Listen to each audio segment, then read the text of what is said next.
Okay, so guys, welcome you all to the part three of cloud architecture and services series. And so today we're gonna discuss the layer, a layer two of cloud architecture, which is named as PaaS, which is a platform as a services. Okay. सो पहले की दो video में मैंने आपको overview दिया कि as a मैं syllabus कौन कौन से कवर कर रहा हूँ इस पूरे प्लेलिस्ट में, और दूसरे वीडियो में मैंने आपको पूरा ओवरव्यू दिया एक समरी टाइप का कि मैं आगे क्या क्या वीडियोस लाने वाला हूँ उससे रिलेटेड। मैंने आपको इंट्रोडक्शन बेसिकली दे दिया था आस पास सास का कि मतलब बेसिकली तीनों का मतलब क्या है, और कुछ क्लाउड सर्विसेज प्रोवाइडर्स भी आपको बताए थे लाइक दिस। मैंने आपको AWS के बारे में बताया, माइक्रोसॉफ्ट एज्योर और गूगल क्लाउड प्लेटफॉर्म्स। ओके, मैंने कुछ चीज़ें छोड़ दी थी जो आगे की वीडियोस में मैं कवर करूंगा, जैसे कि IBM क्लाउड हो गया, आपका VMware क्या होता है और उसके यूज़ केसेस और फीचर्स। ओके, लेकिन पहला आपका जानना ज़रूरी है पास, जिसके थ्रू आप सास भी कवर करेंगे और हम उसके बाद इंफ्रास्ट्रक्चर एज ए सर्विसेज भी कवर करेंगे। आइए जानते हैं क्या है ये चीज़। आप ये अंडरलाइंस पे ध्यान मत देना है क्योंकि मैंने इस लाइन को हिंदी में लिख दी है, इसलिए इसने अंडरलाइन कर दिया है, पर आपका समझना ज़्यादा ज़रूरी है, इसलिए आप सुनने पे ध्यान देना। See platform as a services as a cloud computing model जो प्रोवाइड करता है डेवलपर्स को ready to use platform. Okay, ये आपको बेसिकली सर्वर प्रोवाइड करेगा, स्टोरेज प्रोवाइड करेगा, नेटवर्किंग भी प्रोवाइड करेगा। आपको बस एज अ डेवलपर अपने कोड इसमें डिप्लॉय करने हैं। ठीक है, आगे इसके एग्जांपल्स भी जानेंगे ये कैसे काम होता है, जैसे गूगल ऐप इंजन हम लोग कैसे वर्क करेंगे और हमारा AWS इलास्टिक बीनस्टैक कैसे काम करता है। ठीक है, so deploying and managing applications without worrying about the managing the underlying infrastructure, जैसे सर्वर, स्टोरेज और नेटवर्किंग। ये तीन चीज़ें तो हमें मिल ही रही हैं एक तरीके से। ठीक है, और वर्चुअलाइजेशन भी आप कह सकते हो। ये तीन चीज़ें जो लेयर्स थी उनके बारे में मैंने आपको पहले वीडियो में बताया था, जैसे कि आज जो है आपको gives you virtual machine, storage, networking, you manage everything else. ठीक है, बस आपके पास यही तीन चीज़ें हैं, बाकी इसके बाद आपको सारी चीज़ें मैनेज करनी है। लेट सपोज आपके पास एक कमरा है, वो एक एम्प्टी है। ठीक है, आपके पास दीवार है, खिड़की है, लेकिन आपके अंदर आप उसके अंदर सेटअप आप ही को करना है, चाहे वो बेड लगाना हो, चाहे वो सोफा लगाना हो। ठीक है, एक इंफ्रास्ट्रक्चर जो है वो आपके ही अंडर है, आपको ही सारा काम करना है। ठीक, पास में लेकिन ये चीज़ नहीं है। पास में आपको एक कंप्लीट इन्वायरमेंट दिया जाता है, जैसे कि ऑपरेटिंग सिस्टम दे दिया, उसने रन टाइम दिया, किसी ने डेटाबेस भी दे दिया, और बहुत ने मतलब अधिकतर जो पास सर्विसेज प्रोवाइड करता है वो अधिकतर सारी चीज़ें देता है, चाहे वो ऑपरेटिंग सिस्टम हो, रन टाइम हो, डेटाबेसेस हो, मिडिल वेयर हो और उसके टूल्स हो। ठीक है, you just focus on the coding and deploying. ठीक, और सास जैसा कि आप ready to use application use करते हो अपने डेली लाइफ में, लेट्स सपोज जीमेल यूज़ किया, जूम यूज़ किया, ठीक है, व्हाट्सएप यूज़ करते हो आप, ये सब एक रेडी टू यूज़ एप्लीकेशन है, बस आपको उसको यूज़ करना आना चाहिए। ठीक, फीचर्स क्या क्या है पास के। It is a pre configured environment which includes the operating system, run time जैसे कि जावा, पाइथन, नोड जेएस एक्सेट्रा, और डेटाबेसेस। ठीक है, इसके स्केलेबिलिटी भी इसकी हाई है क्योंकि application can scale up down easily. आप पास सर्विसेज यूज करते हो जैसा ऐसा डेवलपर फ्रेंडली ये इसीलिए माना जाता है क्योंकि एक डेवलपर्स को जो नीड है ऐप डिप्लॉय करने के लिए वो एज अ पास सर्विसेज हमें मिल जाती है। ठीक है, चाहे वो गूगल ऐप इंजन से मिले, चाहे वो माइक्रोसॉफ्ट एजोर सर्विसेज से मिले, या फिर डिफरेंट है हीरोकू से भी मिल सकता है, ये भी है। ठीक, उसके बाद फास्टर डिप्लॉयमेंट भी है, we no need to setup the server on the middleware manually. ठीक है, मिडल वेयर भी आगे जानेंगे ये काम कैसे करता है और होती क्या चीज़ है। उसके बाद पे एज यू गो मॉडल, आपको उतना ही पे करना है जितना आपको यूज़ करना है। ठीक है, रिसोर्सेज आपको ऐसा नहीं है कि हर रिसोर्सेज के लिए आपको एक पर्टिकुलर अमाउंट ऑफ मनी पे करना हो। ठीक है, ऐसा ज़रूरी नहीं है। Then after we use the built in dev tools, code editor, CI/CD pipelines और मॉनिटरिंग। ठीक है, ये सब चीज़ें मैनेज करेगा आपका। You need to just focus on your developing skills. Okay, आपको कोड में मैनेज करना है और बाकी सारी चीज़ें वो खुद प्रोवाइड करता है। आप मोटी मोटा इतना समझ सकते हो। ठीक है, देन एग्जांपल्स जानते हैं जिसके थ्रू हमें क्लियर आइडिया लगेगा कि ये वर्क कैसे कर रहा है। ठीक, Google app engine GCP server setup और नेटवर्किंग या स्केलिंग के लिए सबसे पॉपुलर है। इन सारे एग्जांपल्स में आपका जो गूगल ऐप इंजन है वो मेजरली जितनी कंपनीज हैं वो इसी चीज़ को यूज़ करती हैं, क्योंकि ये बेसिकली आपका सर्वर सेटअप और नेटवर्किंग स्केलिंग बहुत अच्छे से प्रोवाइड करता है। और एज अ गूगल का इसमें हाथ भी है, तो आप समझ सकते हो इसका एक तरीके से डेटा सेट कितना ही बड़ा हो सकता है। गूगल का इस समय सबसे बड़ा डेटाबेस माना जाता है। उसका एक ऐप इंजन भी निकला है जिसका आप स्केलिंग के मामले में यूज़ कर सकते हो, नेटवर्किंग के लिए यूज़ कर सकते हो। तो ये एज अ डेवलपर मेरे लिए अच्छी बात है क्योंकि मैं बहुत सी चीज़ें अपनी चीज़ें स्केल कर पा रहा हूँ एक बड़े डेटाबेस पे। Then after we talk about the AWS Elastic Beanstalk. Okay, ये तुम्हें सर्वर सेटअप नहीं करना पड़ता है यहाँ पे, इसमें बस अपना कोड दो, चाहे वो जावा का हो, तुम्हारा नोड जेएस का हो, पाइथन का हो, PHP का हो, और बस अपलोड करो। ठीक है, आपका ईजी सेटअप है, no need to worry about it. Then after we talk about Microsoft Azure services. ये माइक्रोसॉफ्ट का एज्योर एक क्लाउड प्लेटफॉर्म है जो कि आपको डिफरेंट सर्विसेज प्रोवाइड करेगा, ठीक है। But now we talk about the Heroku, okay. So ये एक बहुत ही पॉपुलर स्टार्टअप और स्टूडेंट के बीच है, मतलब एक तरीके से स्टार्टअप ही कह लो, जो तुम्हें गिट पुश करके ऐप डिप्लॉय कर दो उसमें, बाकी सब हीरोकू हैंडल कर देगा, ठीक है। So you need to git push your deployment model. जैसे कि एग्जांपल हो गया, एक पोर्टफोलियो वेबसाइट या चैटबॉट ऐप बनाया और हीरोकू पे डिप्लॉय कर दिया। अब बाकी का आगे का काम आपका हीरोकू देखेगा, ठीक है। Now we see development tools, ठीक है। प्रोवाइडेड वेट हाँ provided environment for writing, testing and debugging code, includes IDEs, code editors, version control and CI/CD tools, ठीक है। ये सारे डेवलपमेंट टूल्स हैं जो हमारे पास सर्विसेज में दिए जाते हैं। Now we talk about help developers build applications faster with automations. जैसे एग्जांपल विजुअल स्टूडियो कोड है आपका, आप में उसको कोड लिखना पड़ता है, आपको वो कोड रनर और सारी लैंग्वेजेस का एक तरीके से इंटरफेस, लैंग्वेजेस, कोडिंग लाइंस, और एक तरीके से आपको को पायलट्स, ये सारी चीज़ें प्रोवाइड कर रहा है। You need to manage only your codes. देन आपका गिटहब हो गया, आप कोई भी चीज़ें पुश करते हो गिटहब पे, चाहे वो कोड हो गई, चाहे वो आपके प्रोजेक्ट्स हो गए, या फिर फ्रंट एंड हो गया, बैक एंड हो गया। So you need to just push your code, बाकी आपकी सारी चीज़ें पास सर्विस मॉडल कवर करेगा। मिडिल वेयर, ठीक है। Middleware act as a bridge between the operating system and application, ठीक है। ऑपरेटिंग सिस्टम को कैसे पता चल रहा है एप्लीकेशन में क्या चीज़ें हो रही हैं, एप्लीकेशन कैसे बताएगा ऑपरेटिंग सिस्टम को कि मुझे ये चीज़ें करनी है, ठीक। It provide services like messaging, authentication और APIs, ठीक। Then after it helps the different applications and database communicate. Example आपका हो गया अपाची काफ्का हो गया, रैबिट MQ होगा, वेब लॉजिक हो गया। सी अपाची काफ्का क्या है, ये एक मैसेज ओरिएंटेड मिडलवेयर है, ठीक है। ये मैसेजिंग सिस्टम जो रियल टाइम डेटाबेस को हैंडल करने के लिए यूज होता है। देन आफ्टर आपका IBM का MQ भी है जो use sending message between application, उसका भी सेम ही यूज है।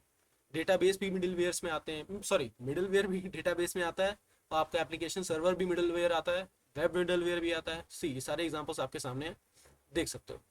डेटाबेस मिडलवेयर में आपका one of the most popular open database connectivity, Java database connectivity, ये सारे सब कनेक्टिविटी के काम करते हैं ऑपरेटिंग सिस्टम्स और एप्लीकेशंस के बीच में, ठीक है। अगर आपको कीवर्ड्स याद रखना है इस मिडलवेयर का, तो आप ये याद रख सकते हो कि it's act as a bridge between the operating system and the application, ठीक।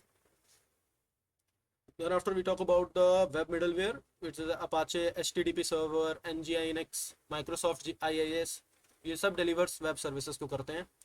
और इन शॉर्ट अगर देखा जाए तो मिडलवेयर जो है वो ग्लू सॉफ्टवेयर है that connect app and database, operating system and network, so they both work together smoothly, ठीक है। I hope you understand. ये मैंने आपके सामने फिगर रखा है कि पास बेसिकली वर्क कैसा करता है। अगर आपने सारी चीज़ें केयरफुली सुनी है तो आप ये इजीली आइडेंटिफाई कर सकोगे क्योंकि मैं बताना क्या चाहता था, ठीक है। जैसे कि यूज़र ए ने एक ऐप खोला, यूज़र बी ने भी सेम ही ऐप खोला, सेम या उस ऐप का डिफरेंट पेज खोल लिया। सो डेवलपर्स के क्या बेसिकली पास क्या था, सॉफ्टवेयर था, ऑपरेटिंग सिस्टम थी, और आपके पास IDE थी, ठीक है, integrated development environment. Network access उसके पास था, डेटाबेस उसे दिया गया, डेटा सिक्योरिटी दिया गया, डेटा बैकअप दिया गया, एप्लीकेशन होस्टिंग दी गई, उसे हार्डवेयर दिया गया जिसके थ्रू वो सारा जो अपना डिप्लॉयमेंट मॉडल है वो होस्ट कर पा रहा है, ठीक। ये इंपॉर्टेंट लाइन है, इसको आप पढ़ना, ठीक है, क्योंकि typical pass model encompasses the physical infrastructure, cloud applications and a graphic user GUI, and PaaS architecture are the similar to the serverless computing or a function as a services, ठीक।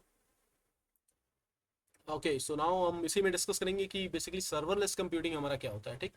सो serverless computing एक cloud computing model है जिसमें तुम्हें server manage करने की कोई tension नहीं होती। जो क्लाउड प्रोवाइडर है आपका, AWS हो गया, एजियोर हो गया, GCP हो गया, इन सर्वर्स को ऑटोमेटिकली आपका प्रोविजन स्केल और मेंटेन करना पड़ता है। तुम बस अपना कोड लिखो उस पर और डिप्लॉय करो, ठीक है, जैसे कि मैंने आपको पास में बताया, ठीक। सो मेन पॉइंट क्या क्या थे सर्वरलेस कंप्यूटिंग के, हमारा नो सर्वर मैनेजमेंट इसमें भी है, ठीक है, तुम्हें सर्वर और ऑपरेटिंग सिस्टम स्केलिंग की कोई चिंता नहीं। इवेंट ड्राइवन कोड तभी रन होता है जब कोई इवेंट ट्रिगर करे, ठीक है। पे एज पर यूज, जैसा कि मैंने आपको पास में बताया, जितना आपको यूज करना है आपको उतना ही पे करना है, ठीक। ऑटोमेटिक स्केलिंग है, ट्रैफिक बढ़ने पर फंक्शंस खुद स्केल हो जाते हैं, ठीक है। ये सब नए नए फीचर्स हैं जो हमारे आजकल सर्वरलेस कंप्यूटिंग में काम आते हैं, ठीक है। और ये मॉडर्न टाइम पे बहुत से यूज केसेस में आता है जिसके थ्रू हम अपने डेटा को कंट्रोल कर सकते हैं और उसको डिप्लॉय कर सकते हैं। सो एग्जांपल्स क्या क्या है हमारे सर्वरलेस प्लेटफॉर्म के, ठीक है। पहला तो आपका AWS लैम्डा आता है जो one of the most important in the AWS services, okay. AWS lambda ये आज के ज़माने में सबसे ज़्यादा यूज सर्विसेज है देखा जाए, ठीक है। Then after we talk about Azure functions, Google cloud functions, IBM cloud functions, ठीक। ये सारी चीज़ें आगे मैं वीडियो में कवर करूंगा। मैं आपको अभी के लिए सर्वलेस प्लेटफॉर्म्स के एग्जांपल्स ही बता रहा हूँ, ठीक। सी सिंपल एग्जांपल देखते हैं, ठीक। मान लो तुम्हें एक फोटो अपलोड वेबसाइट बनाई, ठीक। जब उसमें यूज़र फोटो अपलोड करें तो एक serverless function AWS lambda automatically trigger होगा, जो फोटो को कंप्रेस रिसाइज करके डेटाबेस में सेव करेगा, ठीक। तुम्हें सर्वर चलाने की कोई ज़रूरत नहीं, सिर्फ फंक्शन का कोड लिखना है। सो ये सारे एक तरीके से एक अच्छे पास सर्विसेज जो आपका ही काम आसान कर रहे हैं, ठीक है।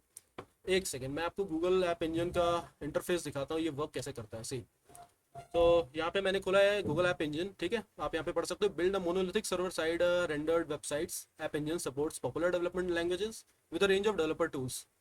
सो इसके फीचर्स क्या क्या है, मैं अगर यूज़ करूँगा तो मुझे इसके फीचर्स क्या क्या मिलेंगे। See, popular programming language, build your application in Node.js, Java, Ruby, C sharp, Go, Python, PHP, जैसा कि मैंने आपको बताया, ठीक। ये फुल्ली मैनेज है, a fully manage environment lets you focus on the code while app engine manages infrastructure concerns, ठीक। सो ऐप इंजन के ये थे। आप यहाँ से डॉक्यूमेंटेशन, उसके सारे फीचर्स पढ़ सकते हो, ठीक है। पॉपुलर लैंग्वेजेस क्या क्या हैं इसके, फुल्ली मैनेज क्या क्या चीज़ें करेगा, पावरफुल एप्लीकेशन डायग्नोस्टिक्स, एप्लीकेशंस के कितने वर्जन्स हैं, ऐप के एप्लीकेशंस, सिक्योरिटी, सर्वर सर्विस के इकोसिस्टम्स, और ये बाकी सारी चीज़ें, प्राइसिंग, ठीक है। सो प्राइसिंग तो आपका तभी आएगा जब एक आप सर्विस मॉडल को यूज़ करोगे एक लार्ज स्केल पे, ठीक है। सो ये था इंटरफेस आपका गूगल ऐप इंजन का। नाउ वापस हम आते हैं आपका सर्वरलेस कंप्यूटिंग पे। See, now we discuss about the usages of PaaSes, ठीक। पास की ऐसी क्या यूज़ पड़ी कि हमें, सॉरी, एक क्लाउड आर्किटेक्चर लेयर की ऐसी क्या यूज़ पड़ी कि उसमें हमें पास स्ट्रक्चर बनाना पड़ा। क्या हमारा काम सास से नहीं हो पा रहा था, सॉफ्टवेयर सर्विस से अगर सारे काम हो जा रहे थे तो हमें पास क्यों बनाना पड़ा, या फिर इंफ्रास्ट्रक्चर में ही अगर हमें ही इंफ्रास्ट्रक्चर बनाना था तो एज अ प्लेटफॉर्म सर्विसेज क्यों उस समय ग्रो अप हुई। से प्रोग्रामिंग लैंग्वेजेस जो पास प्रोवाइडर वेरियस लैंग्वेजेस प्रोवाइड करता है हमें, जैसे जावा, PHP, रूबी, पर्ल। सो ऐसा कोई प्लेटफॉर्म उस समय नहीं बना था जिसमें आप मल्टीपल लैंग्वेजेस को एक्सप्लोर कर पाओ या डेवलप कर पाओ अपने डिप्लॉयमेंट मॉडल को, ठीक है। सो ये सारी चीज़ें लैंग्वेजेस आपको प्रोवाइड किया, जैसे मैंने सेम आपको गूगल ऐप इंजन में दिखाया, उसमें भी यही सेम लाइन लिखी थी, और जो मैंने यहाँ पे सेम लाइन लिखी है वो भी सेम ही चीज़ है, ठीक। देन आफ्टर आपका एप्लीकेशन फ्रेमवर्क, ठीक। PaaS provides a application framework to easily understand the application development. Some popular application framework provided by the PaaS provider are Joomla, WordPress हो गया, Spring हो गया, Play हो गया, और आपका Zend हो गया, ठीक। आपका डेटाबेसेस भी है, पास प्रोवाइड्स वेरियस डेटाबेस, आपका clear dB, Postgres SQL, Mongo dB. ये सारी चीज़ें आपको एक तरीके से कम्युनिकेट करने के लिए एप्लीकेशन से और उनके डेटाबेस के साथ चीज़ें एक्सट्रैक्ट, इंसर्ट और सारी चीज़ें करने के लिए ये आपको डेटाबेस देगा। अदर टूल्स भी हैं इसके पास, जैसे PaaS provider provides a various other tools that require to develop, test and deploy the applications, okay. उसके बाद आते हैं एडवांटेजेस ऑफ अ पास, ठीक। क्या क्या एडवांटेजेस हैं और क्या क्या डिसएडवांटेज हैं, ठीक है, जिससे हमें आगे जाके सॉफ्टवेयर एज सर्विसेज का एक स्कोप मिले कि हाँ, सॉफ्टवेयर एज सर्विसेज क्यों बढ़िया है पास से और पास क्यों नहीं बढ़िया है सॉफ्टवेयर एज सर्विसेज से। लेकिन ऐसा कुछ नहीं है, तीनों तीनों ही लेयर्स का इस मॉडर्न डेज में बहुत ही यूज़ है, ठीक। एडवांटेजेस देखते हैं। सो सी, पास की जो एडवांटेजेस हैं वो है, एक तो पहला फास्टर और डेवलपमेंट, ठीक। Developers can directly focus on the writing code without worrying about the infrastructure, ठीक। देन आफ्टर कॉस्ट इफेक्टिव भी है, no need to buy hardware और मैनेज सर्वर, ठीक है। वरना पहले के ज़माने में आपको सर्वर बनाने के लिए भी बहुत ही ह्यूज अमाउंट ऑफ मनी लगता था, 3-4 लोग को बैठना पड़ता था एक सर्वर क्रिएट करने के लिए। लेकिन आज का ये ज़माना आ गया है कि हमारे पास कॉस्ट इफेक्टिव सारी चीज़ें, बस आपको एक सर्विस यूज़ करनी है जो पहले से प्री डिफाइंड बनी हुई है, ठीक। Then after scalability, applications can automatically scale up or down based on the demand. Built-in tools है आपके पास, database, middleware, dev tools, APIs, एक ही प्लेटफॉर्म पे सारी चीज़ें इंटीग्रेट हो रही हैं। Easy development है, ठीक है। Collaborations है, reduce maintenance और cross platform support, ठीक है। Build apps that runs on the multiple devices on the moment. Okay. Now we talk about the disadvantages of PaaS. So it's a vendor lock-in. Application heavily depends on the one provider. Tools and services switching to another provider can be difficult. I hope आपको ये line अच्छे से समझ आई होगी, ठीक है। नहीं समझ आई तो प्लीज़ कमेंट करना। लेस कंट्रोल, ठीक है। Developer doesn't control the underlying infrastructure. Developer के हाथ में कंट्रोल है ही नहीं, जो उसके पास प्री डिफाइंड मॉडल आ रहे हैं ऑपरेटिंग सिस्टम्स के, सर्वर्स के, नेटवर्किंग के, ठीक। सिक्योरिटी रिस्क, क्योंकि data is stored and manage by the third party which can create a compliances. Database तो आपके हाथ में नहीं था, आपके हाथ में आपका कोड था और डिप्लॉइंग मॉडल था, लेकिन जो सिक्योरिटी रिस्क है वो डेटाबेस आपका पहले से प्री डिफाइंड बना हुआ है जिसमें आप सारी चीज़ें स्टोर कर रहे हो, लेकिन वो थर्ड पार्टी ऐप ने बनाया ना. Then after we talk about limited customization. ठीक, it's a predefined environment may not support every programming language, framework और विजन. डाउन टाइम इशू भी आता है इसका. If the cloud provider faces outages, your app may also go down. ठीक. Hidden cost is usage based pricing can be become most expensive if a resource are not managed properly. So ये रहे इसके disadvantages और ये रहे इसके advantages. ठीक है. So in the next video we discussed about the AAS and then SaaS also, क्योंकि layers तो तीनों ही cover कर रहे हैं. So ये रहा इसका part 3 और मिलते हैं आपसे part 4 में. तब तक के लिए बाय.